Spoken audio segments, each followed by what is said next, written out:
cet accueil est pour nous emblématique des efforts que nous développons en matière de mobilité entrante et sortante, et puis aussi et surtout depuis cette année pour développer l'internationalisation de nos formations via l'enseignement à distance. Cette journée est importante parce que c'est le moment où on va partager des réflexions, des expériences sur des thèmes qui sont ceux des 3 commissions du forum.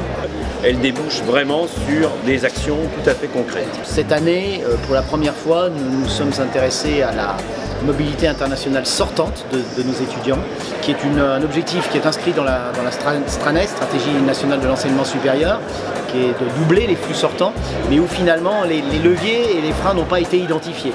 Donc l'échange qui a eu suite à la présentation de cette enquête auprès d'une trentaine de milliers d'étudiants a permis de dégager quelques lignes d'action, quelques pistes de travail. C'est ce moment où on arrive à échanger vraiment de manière importante pour essayer de construire un avenir à cette internationalisation de l'enseignement supérieur avec l'ensemble des établissements français.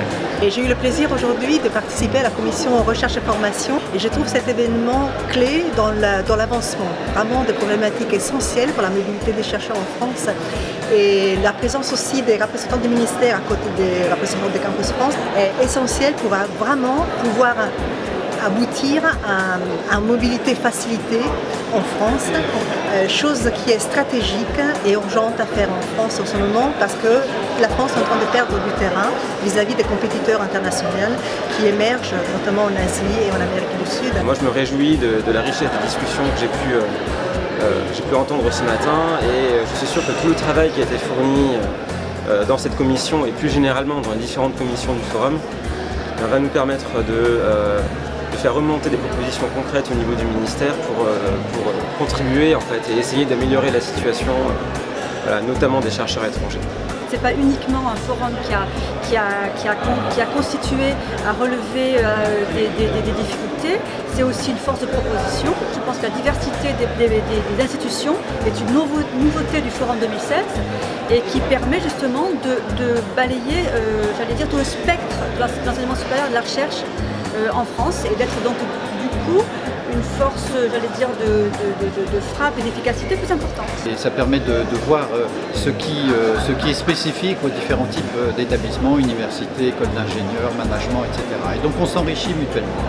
Il va y avoir un compte-rendu aussi de la commission sur les sites internet universitaires et là aussi je pense qu'il y a un potentiel de progrès dont les centres universitaires de FLE peuvent s'inspirer.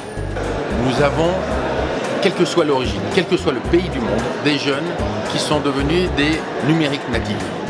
Ils sont baignés par cet univers de la communication, de l'échange, du partage à travers des outils numériques depuis leur plus tendre enfance.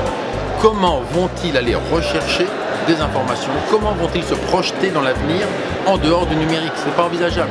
Donc tous les établissements doivent avoir cette prise de conscience forte que leur communication, leur attractivité va d'abord passer par le numérique. Je trouve que c'est toujours bien que des institutions qui œuvrent dans le même sens mais qui ont des statuts différents travaillent ensemble. Donc ici j'ai pu rencontrer des collègues universitaires mais aussi des gens des grandes écoles ou même des écoles privées et c'est intéressant.